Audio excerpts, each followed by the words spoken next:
5 राज्यों के विधानसभा चुनाव में 7 नवंबर को छत्तीसगढ़ के पहले चरण में 20 सीटों पर चुनाव होने हैं। छत्तीसगढ़ में बस्तर की 12 और दुर्ग की 8 सीटें हैं। इनमें बस्तर की 11 और दुर्ग की 1 सीट एसडी के खाते में आती है और वहीं बक्सर नक्सलवाद प्रभावित क्षेत्र रहा है। और अगर बात करें बस्तर की, तो यहाँ पर दुर्ग में आदिवासी के मत चुनाव समीकरणों को प्रभावित करते हैं और यहाँ बीजेपी और कांग्रेस में घमासान है, लेकिन बसपा, गोंडवाना गणतंत्र पार्टी जेसीसीजे आप भी ताल ठोक रहे हैं।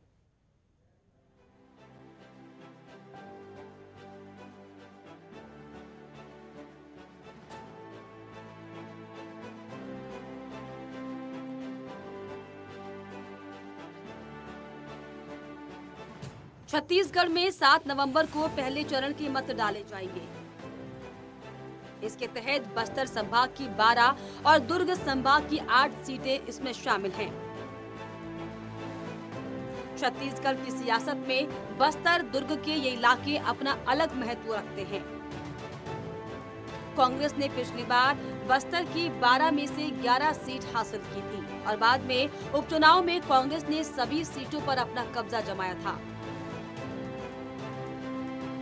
और इसी तरह दुर्ग में भी कांग्रेस का शानदार प्रदर्शन रहा। छत्तीसगढ़ राज्य स्थापित होने के बाद बीजेपी ने कांग्रेस के प्रभाव वाले इस क्षेत्र में अपनी पैठ बनाई थी। बीजेपी को 3 में 2 बार सत्ता में लाने में इस क्षेत्र का योगदान रहा है, लेकिन 2013 में बीजेपी का इस क्षेत्र में कुछ जनाधार खिसका।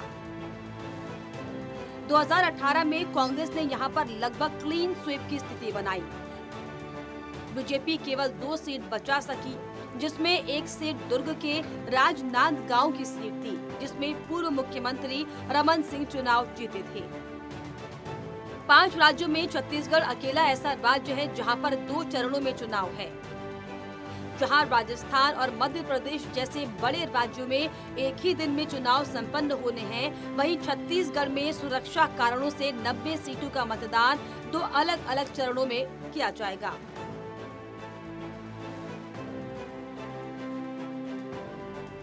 दंतेवाड़ा, बीजापुर, नारायणपुर और कांकेर नक्सलवाद प्रभावित क्षेत्र हैं। यहाँ पर चुनाव आयोग के लिए मतदान कराना खासी मशक्कत का काम रहा है और इस बार भी चुनाव आयोग ने छत्तीसगढ़ के पहले चरण के लिए हर पहलू पर ध्यान रखते हुए पूरे इंतजाम किए हैं। वैसे तो 7 नवंबर को मिजोरम में भी मतदान होना है, लेकिन चुनाव का खास फोकस छत्तीसगढ़ के बस्तर, दुर्ग के इलाकों में है। बस्तर की सुकमा, दंतेवाड़ा, बीजापुर, नारायणपुर, कांकेर नक्सलवाद प्रभावित क्षेत्र रहे हैं, लेकिन धीरे धीरे इसका प्रभाव कम होता दिखाई पड़ रहा है। इसे इन क्षेत्रों में बढ़ते मतदान प्रतिशत से भी देखा जा सकता है, जहां पर 2003 में बस्तर क्षेत्र में 65% मतदान हुआ था, वहां पिछली बार 2018 में यही मतदान प्रतिशत 75% हुआ है।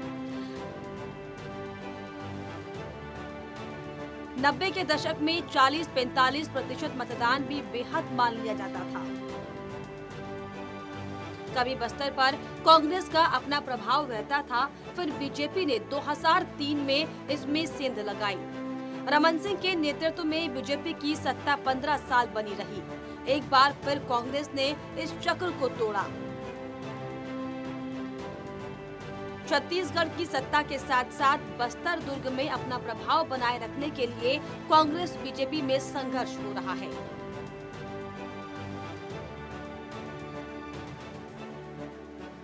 बस्तर की हॉट सीट में बस्तर, जगदलपुर, कांकेर, चित्रकूट, दंतेवाड़ा शामिल हैं। वहीं दुर्ग से राजनांदगांव, खीरागढ़, डोंगरगांव, करवदा प्रतिष्ठा की सीट बनी हुई है। वहीं दुर्ग की राजनांदगांव सीट पर पूर्व सीएम रमन सिंह चुनाव लड़ रहे हैं। कांकेर की सीट पर बीजेपी ने आशाराम नेताम को टिकट दिया है। जगदलपुर में 2 पूर्व महापौरों के बीच कड़ा मुकाबला है, तो वहीं बस्तर की चित्रकूट की प्रतिष्ठा की सीट पर कांग्रेस ने अपने प्रदेश अध्यक्ष सांसद दीपक बैज को ही चुनाव में उतारा। 2 बार के विधायक लंकेश्वर को चुनौती दे रहे हैं। बस्तर में बीजेपी ने 4 पूर्व मंत्रियों को टिकट दिया है, लेकिन बस्तर सहित कोंटा, दंतेवाड़ा, चित्रकूट, जगदलपुर, केशकाल, भानु प्रतापपुर में बीजेपी ने नए चेहरों को चुनाव मैदान में उतारा। कांग्रेस ने भी 4 सीटों पर अपने उम्मीदवार बदले हैं। इसमें कांकेर, चित्रकूट, अंतागढ़, जगदलपुर की सीट शामिल है। बस्तर दुर्ग के इलाकों में आदिवासी दलित मतदाताओं की संख्या को देखते हुए यूपी से उतरी पार्टी बसपा भी अपनी संभावनाएं तलाश रही है और यहां की स्थानीय क्षेत्रीय पार्टियों के साथ गठबंधन कर चुनाव परिणामों को प्रभावित करने की कोशिश कर रही है। और यही स्थिति आम आदमी पार्टी की भी है। वो भी इन क्षेत्रों को मतने का प्रयास कर रही है। बस्तर दुर्ग में जमीन, जंगल, कृषि के सवाल ही अहम रहे हैं। सियासी दलों के गुड़ा भाग भी इन्हीं मुद्दों के आसपास रहते हैं। –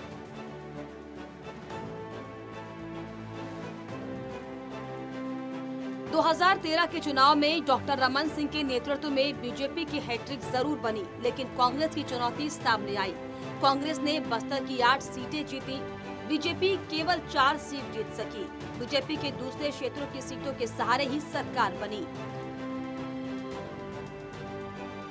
बीजेपी की सीटें लगभग पिछले आंकड़ों पर 49 बनी रही। 2018 में कांग्रेस ने 43% मत लेकर 68 सीटें हासिल की थी। बीजेपी तब 15 में ही सिमट गई थी। कांग्रेस ने बस्तर की 12 में से 11 सीटें हासिल की और बाद में उपचुनाव में कांग्रेस ने 12वीं सीट भी अपने नाम कर ली थी। दुर्ग और बस्तर के किले ढह गए। इसे इस बात से समझा जा सकता है कि सीएम रमन सिंह की राजनांदगांव और दंतेवाड़ा सीट की बीजेपी बचा सकी है।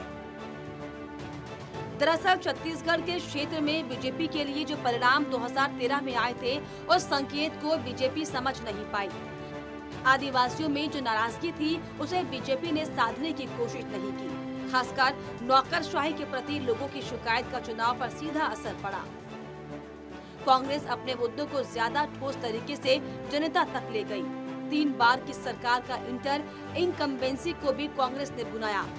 वहीं एमएसपी की कमजोर दरों को लेकर भी रोष देखा गया। छत्तीसगढ़ में चुनाव के लिए पहले चरण में बीजेपी ने जहां पिछली गलतियों का सबक लेकर सावधानी से अपने कदम उठाए हैं, तो वहीं कांग्रेस की भूपेश बघेल सरकार की उपलब्धियों और योजनाओं का खाका जनता के सामने भी है। बस्तर दुर्ग के इलाकों में जोरदार संघर्ष है। बीजेपी ने एक बार फिर आदिवासियों के क्षेत्र में पैठ बनाने की कोशिश की है।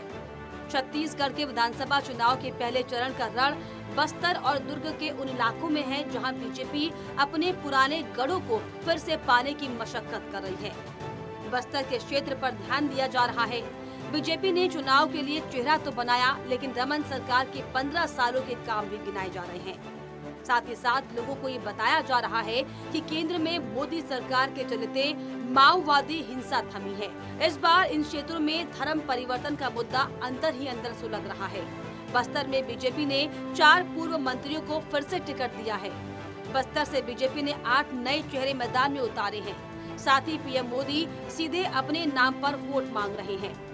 वहीं कांग्रेस के लिए बेशक राहुल गांधी, प्रियंका स्टार प्रचारक कर रहे हों, लेकिन असली कमान मुख्यमंत्री भूपेश बघेल ने थामी है। कांग्रेस ने भी हर वर्ग के मतदाताओं को साधने की कोशिश की है। सीएम बघेल अपने शासन की उपलब्धियों को जनता के सामने रख रहे हैं। इन क्षेत्रों में आदिवासियों को प्रभावित करने की कोशिश हुई है। तेंदुपत्ता खरीद दरों पर 4,000 रुपया प्रति बोरी बढ़ाया गया है। कांग्रेस की गारंटियों की भी खासी चर्चा दिखाई पड़ रही है। Desk report, network 10।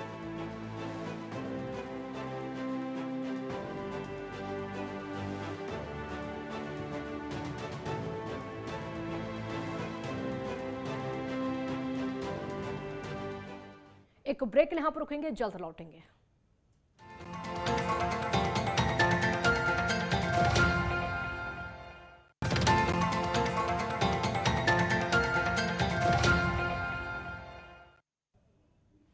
ब्रेक के बाद एक बार फिर स्वागत है आपका। छत्तीसगढ़ में पहले चरण का चुनाव प्रचार अंतिम दौर में है। पहले चरण का चुनाव 7 नवंबर को होगा। कांग्रेस लगातार प्रचार अभियान में जुटी हुई है। मुख्यमंत्री भूपेश बघेल लगातार प्रचार कर रहे हैं और उसी क्रम में नेटवर्क 10 संवाददाता ने मुख्यमंत्री भूपेश बघेल से खास बातचीत की। क्या कुछ कहा, सुनिए। प्रदेश में चुनावी जनसभा का बिगुल बज चुका है। छत्तीसगढ़ विधानसभा चुनाव में इस बार जनता फिर से तय करेगी कि अब की बार किसकी सरकार। इसी पर बात करने के लिए नेटवर्क 10 के साथ हमारा मौजूद है प्रदेश के मुखिया श्री भूपेश बघेल जी।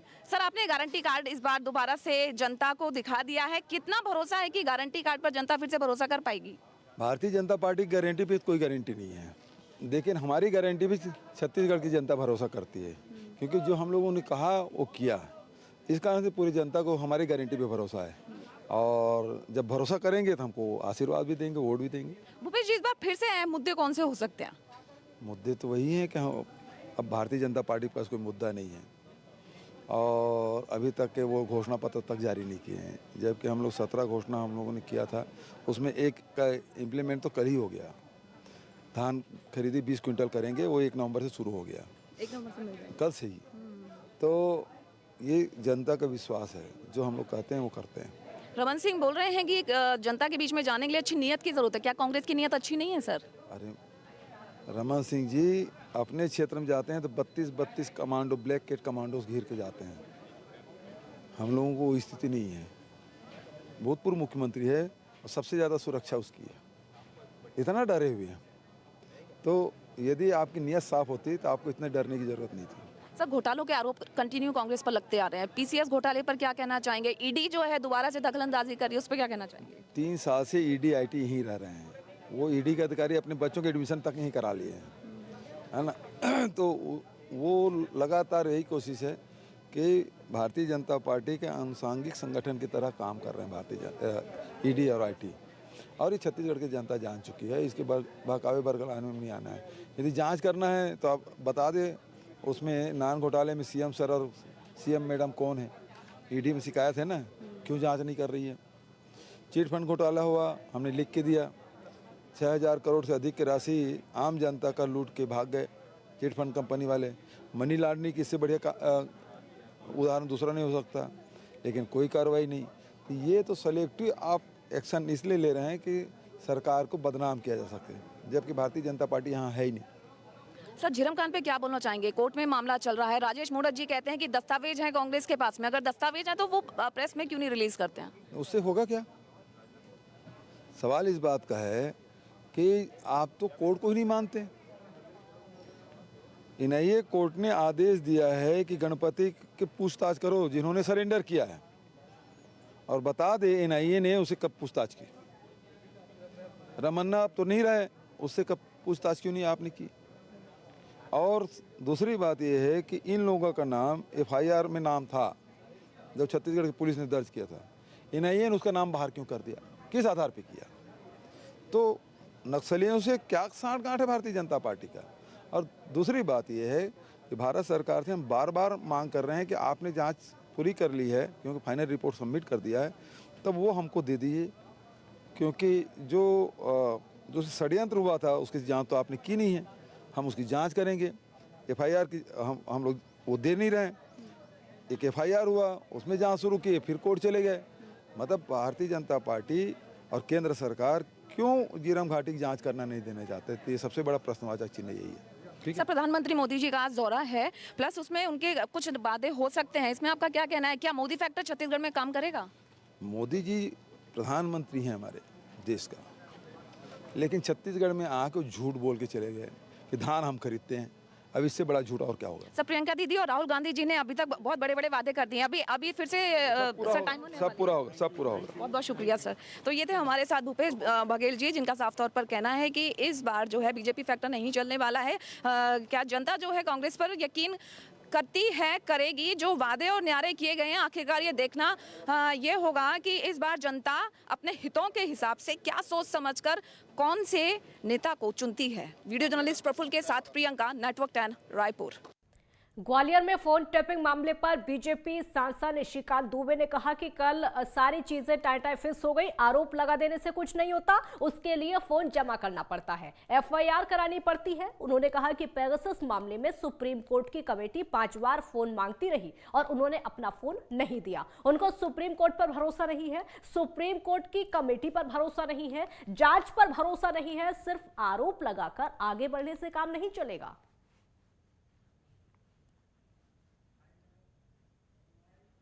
मान लीजिए मेरा फोन टेप हो रहा है, तो फोन टेप हो रहा है, मेरे आरोप लगा देने से नहीं हो, उसके लिए मुझे अपना फोन जो है जमा करना पड़ता है और एफआईआर करना पड़ता है। ये जितने लोग हैं उनको मैंने कहा, पेगासस का मामला जो है सुप्रीम कोर्ट में ये लोग गए, सुप्रीम कोर्ट ने एक मॉनिटरिंग कमेटी बनाई, जांच समिति बनाई। सुप्रीम कोर्ट की वो कमेटी, अब आप समझिए कि सुप्रीम कोर्ट की कमेटी 5 बार राहुल गांधी से फोन मांगती रह गई और उन्होंने अपना फोन नहीं दिया। उनको जब सुप्रीम कोर्ट पर भरोसा नहीं है, सुप्रीम कोर्ट की कमेटी के ऊपर भरोसा नहीं है, जांच में भरोसा नहीं है, तो ये नहीं है ना कि बस आपको मार दिए और आगे चल गए, आपके ऊपर आरोप लगा दिए चल गए। छत्तीसगढ़ के कोरबा जिले के कटघोरा विधानसभा से कांग्रेस ने पुरुषोत्तम कंवर को मैदान में उतार दिया है। पुरुषोत्तम कंवर का कहना है कि कांग्रेस सरकार की कल्याणकारी योजनाओं से सभी खुश हैं, दोबारा कांग्रेस की सरकार बनने जा रही है। उनसे खास बातचीत की नेटवर्क 10 संवाददाता ने, उन्होंने क्या कुछ कहा आप भी सुनिए। कटघोरा विधानसभा क्षेत्र के कांग्रेस के प्रत्याशी पुरुषोत्तम कंवर मौजूद है। आइए जानते हैं उनसे चुनावी चर्चा क्या है, किन किन योजनाओं को लेकर आम जनता के बीच में जा रहे हैं, आइए जानने का प्रयास करते हैं। कंवर जी नमस्कार। नमस्कार। किन किन प्रमुख योजनाओं को लेकर आप आम जनता के बीच में जा रहे हैं और कैसा उत्साह है? 2023 के विधानसभा चुनाव में पूरे विधानसभा में भारी उत्साह है, क्योंकि हमारी कांग्रेस की सरकार ने लगातार विकास के कार्य किए और निश्चित रूप से बाकी मोहर्रम में भी यहाँ जो मांगे थी उन सभी मांगों को मैंने पूरा करने का प्रयास किया है। तो यहाँ की जनता में भारी उत्साह है, जैसे कि आप स्वयं देख सकते हैं। विधायक जी, पट्टा को लेके, खासकर पट्टा को लेके थोड़ा सा जन आक्रोश देखने को मिल रहा है, क्योंकि मान लीजिए 100 घर है तो 10 ही घर को मिल रहा है, बाकी 90 घर वंचित रह जा रहे हैं। तो इसका पूर्ति कैसे किया जाए? अभी तो सर्वे का काम चल रहा है, अभी किसी को पट्टा दिया नहीं गया। जब पूरे सर्वे काम हो जाएंगे तो जितने पास है सबको पट्टा दिया जाएगा।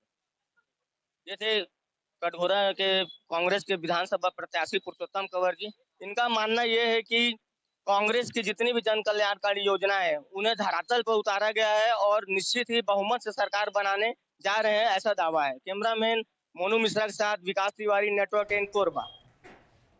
मध्य प्रदेश में चुनाव की उल्टी गिनती शुरू हो गई है। कांग्रेस और बीजेपी ने चुनाव को लेकर पूरी ताकत झोंक दी है और उसी कड़ी में बीजेपी ने कमलनाथ को छिंदवाड़ा में मात देने के लिए दिग्गज उतारे हैं। रिपोर्ट देखिए।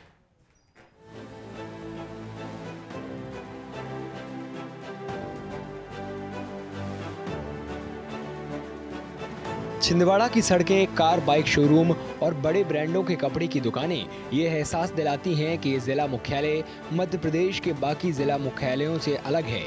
यही कारण है कि कांग्रेस पूर्व मुख्यमंत्री कमलनाथ की विकासवादी छवि बनाने के लिए छिंदवाड़ा विकास मॉडल को बढ़ावा दे रही है। 1980 में पहली बार लोकसभा चुनाव लड़ने वाले कमलनाथ छिंदवाड़ा संसदीय सीट से 9 बार सांसद रह चुके हैं। 2018 में मध्य प्रदेश का मुख्यमंत्री बनने के बाद उन्होंने ये लोकसभा सीट छोड़ी और अब उनके बेटे नकुलनाथ यहाँ से सांसद हैं। नकुलनाथ और उनकी पत्नी प्रियानाथ छिंदवाड़ा में कमलनाथ के अभियान का नेतृत्व कर रहे हैं, जो विकास पर केंद्रित है। मध्य प्रदेश में कांग्रेस की सरकार थी और कमलनाथ जी मुख्यमंत्री थे और यहाँ बहुत सारे विकास योजना लाए गए। अब अगर हम अपने मेडिकल कॉलेज की बात करें, हम अपने छिंदवाड़ा यूनिवर्सिटी की बात करें, हम अपने सिंचाई योजनाओं के बारे में बात करें, सब की जो राशि स्वीकृत हुई थी उन सबको कैंसिल कर दिया गया और अगले महीने कांग्रेस की सरकार दोबारा से आएगी और दुगनी रफ्तार से हम छिंदवाड़ा का विकास करेंगे। मुख्यमंत्री बनने के बाद कमलनाथ ने छिंदवाड़ा विधानसभा सीट से उपचुनाव लड़ा और बीजेपी उम्मीदवार विवेक साहू बंटी को लगभग 26,000 मतों से हराया था। आगामी विधानसभा चुनावों में कांग्रेस ने सीएम फेस के तौर पर एक बार फिर कमलनाथ को इसी सीट से उम्मीदवार बनाया है। वहीं बीजेपी ने भी इस सीट पर बंटी साहू को फिर से चुनाव मैदान में उतारा है। लिहाजा आगामी चुनाव में कमलनाथ और बंटी साहू के बीच कड़ा मुकाबला होने की उम्मीद है।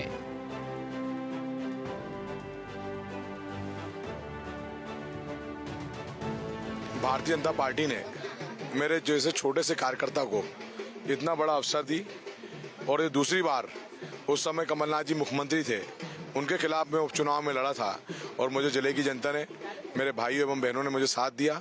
मेरे आदिवासी बहनें यहाँ पर खड़ी हैं, इन लोगों ने मुझे साथ दिया और 90,000 वोट मुझे कमलनाथ जी के खिलाफ उस समय जनता ने दिए।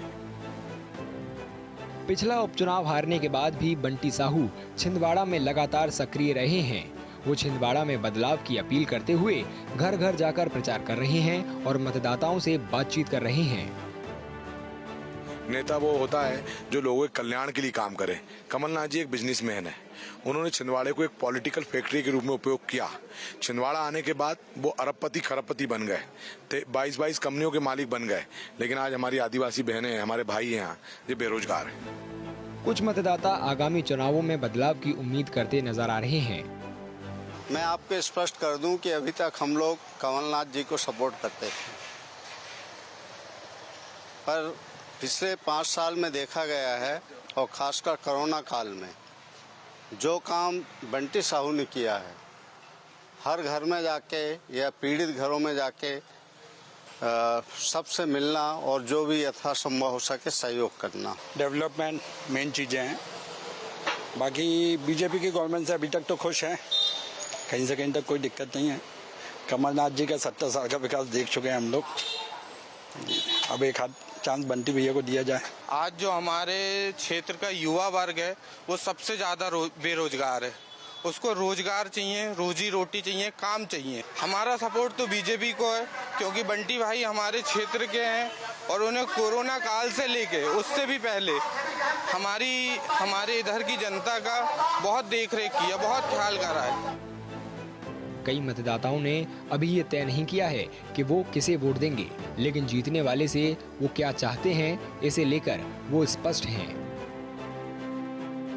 लोगों से और नेता लोगों से यही कहना चाहता हूँ, यहाँ ज़्यादा से ज़्यादा रोजगार के लिए एक फैक्ट्री खोल दी जाए, या रोजगार के लिए और नए अवसर या नए कोई भी जो भी योजना है वो लेके आया जाए, और एजुकेशन के लिए योजना लेके आया जाए। कोई भी जीते अपने यहाँ से, ऐसा नहीं कि जनता जीते, कांग्रेस जीते, कोई भी जीते, यहाँ पर मतलब बच्चों के लिए काम खुलना चाहिए छिंदवाड़ा जिला में। और पहली बात क्या, जैसे पंचायत के लिए सरकार ने ये योजना निकाली मकान की सेक्शन के लिए, ऐसे नगर पालिका के लिए भी निकालना चाहिए, तो सब लोग सहमत रहे उस चीजों में। बीजेपी कमलनाथ को उनके गढ़ में चुनौती देने के लिए कोई कसर नहीं छोड़ रही है। इस संसदीय क्षेत्र की सभी 7 विधानसभा सीटें अभी कांग्रेस के पास हैं। बीजेपी ने अपने कुछ सबसे प्रमुख नेताओं को यहां प्रचार के लिए उतारा है, जिनमें अमित शाह, नितिन गडकरी, गिरिराज सिंह और स्मृति ईरानी जैसे केंद्रीय मंत्री शामिल हैं। जहां कमलनाथ अपने चुनाव अभियानों में छिंदवाड़ा जिले की छवि बदलने का दावा कर रहे हैं, वहीं बीजेपी क्षेत्र में विकास की कमी और बेरोजगारी के मुद्दे पर उन्हें चुनौती देना चाह रही है।